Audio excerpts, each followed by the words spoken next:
Hello, I'm Gayatri கர்ணா. கேரளாவில் நடந்த ஒரு க்ரைம் ஸ்டோரி தான் இன்றைக்கி உங்களுக்கு நான் சொல்ல போகிறேன். கேட்டாலே மிரண்டு போயிடுவீங்க.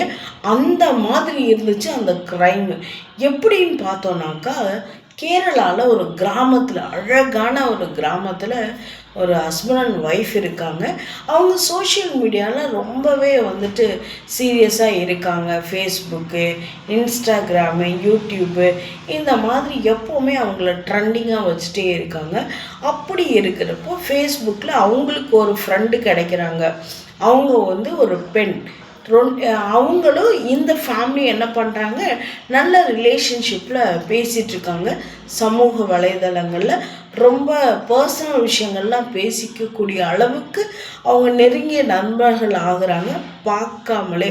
அப்படி இருக்கிறப்போ தன்னுடைய பர்சனல் விஷயங்களை அந்த 2 பேரும், புருஷன் பொண்டாட்டி 2 பேரும் என்ன பண்ணுறாங்க, அவங்கக்கிட்ட சொல்கிறாங்க, எங்களால் இப்போ பண கஷ்டம் ரொம்ப அதிகமாகிட்டுருக்கு.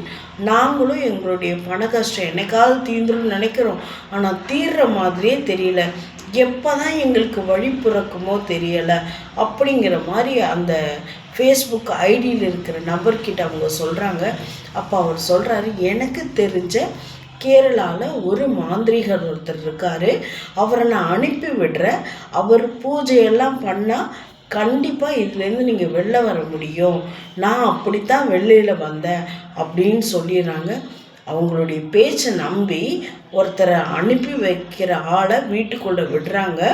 அப்போ விட்டதுக்கப்புறம் அவர் ஒரு சில பூஜையெல்லாம் அந்த வீட்டில் அமாவாசை அன்னைக்கு பண்ணணும் அப்படிங்கிற மாதிரியெல்லாம் சொல்லி ஒரு பயங்கர செட்டப்பெல்லாம் பண்ணி நரபலி கொடுத்தா உங்களுடைய ஒட்டுமொத்த வறுமையை நீங்கிடும், நீங்கள் அதுக்கப்புறம் பெரிய பணக்காரங்கள் ஆகிடுவீங்க அப்படின்னு சொல்கிறாங்க.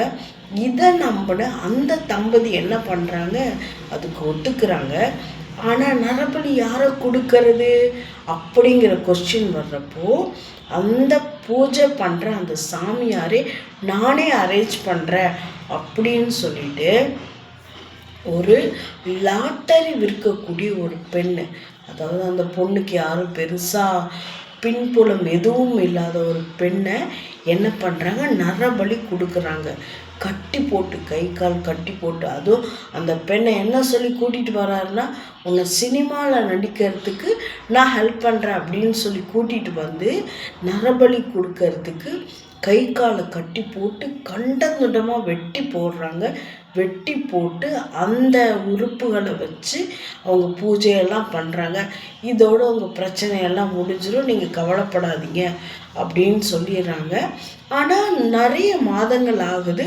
அப்படியும் அவங்க என்ன பண்ணுறாங்க, அந்த தம்பதிகள் நீங்கள் சொன்ன மாதிரி நம்ம எல்லாம் மறுபடியும் அந்த ஃபேஸ்புக் ஐடியில் இருந்த நம்பர்கிட்ட அவங்க சொல்கிறாங்க, நீங்கள் சொன்ன மாதிரி அந்த பூஜாரி நிறைய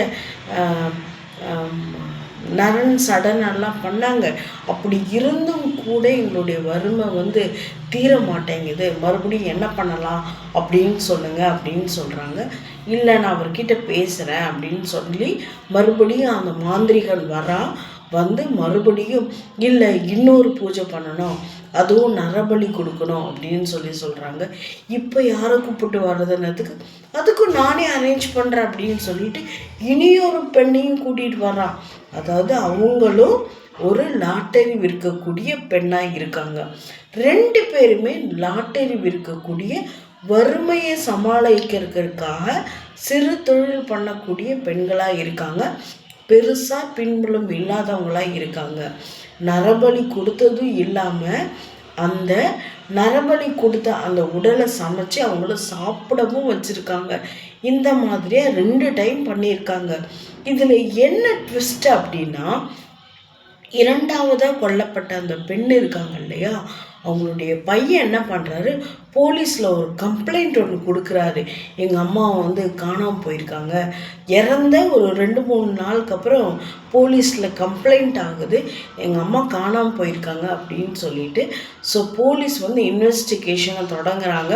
அப்படி தொடங்கினப்போ அந்த அம்மா கடைசியாக எங்கே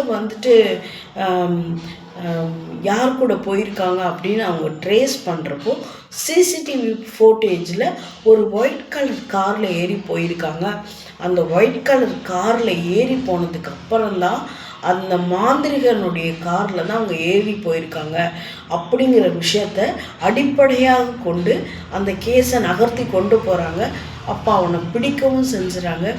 பிடிச்சதுக்கு அப்புறம் தான் தெரியுது அந்த ஃபேஸ்புக்கில் ஃபேக்காக அந்த தம்பதிகளோட பேசின ஆளும் அவன் தான், அந்த மாந்திரிகனும் அவனு தான், அந்த கொல்லப்பட்ட பெண்களை கூப்பிட்டு வந்தவனும் அவன்தான் அப்படிங்கிற விஷயம் தெரியுது. இதை ப்ராப்பராக இன்வெஸ்டிகேஷன் பண்ணி இந்த கொலைகளை அந்த போலீஸ்காரங்க அழகாக கண்டுபிடிச்சாங்க. அதாவது இதுலேருந்து நம்ம என்ன தெரிஞ்சுக்கிறோம் அப்படின்னா, சமூக வலைத்தளங்கள் ஃபேஸ்புக்காக இருக்கட்டும், இன்ஸ்டாகிராமாக இருக்கட்டும், யூடியூப்பாக இருக்கட்டும், இந்த மாதிரி எந்த பகுதியாக வேணால் இருக்கட்டும், நம்ம ஈஸியாக யாரையும் நம்பக்கூடாது அப்படிங்கிறது தான் இந்த க்ரைம் ஸ்டோரி நம்மளுக்கு சொல்லக்கூடிய ஆழமான கருத்தாக இருக்குது. இந்த மாதிரியான க்ரைம் ஸ்டோரிஸ் உங்களுக்கு பிடிச்சிருந்தா லைக் பண்ணுங்கள், ஷேர் பண்ணுங்கள், கமெண்ட் பண்ணுங்கள். தேங்க்யூ.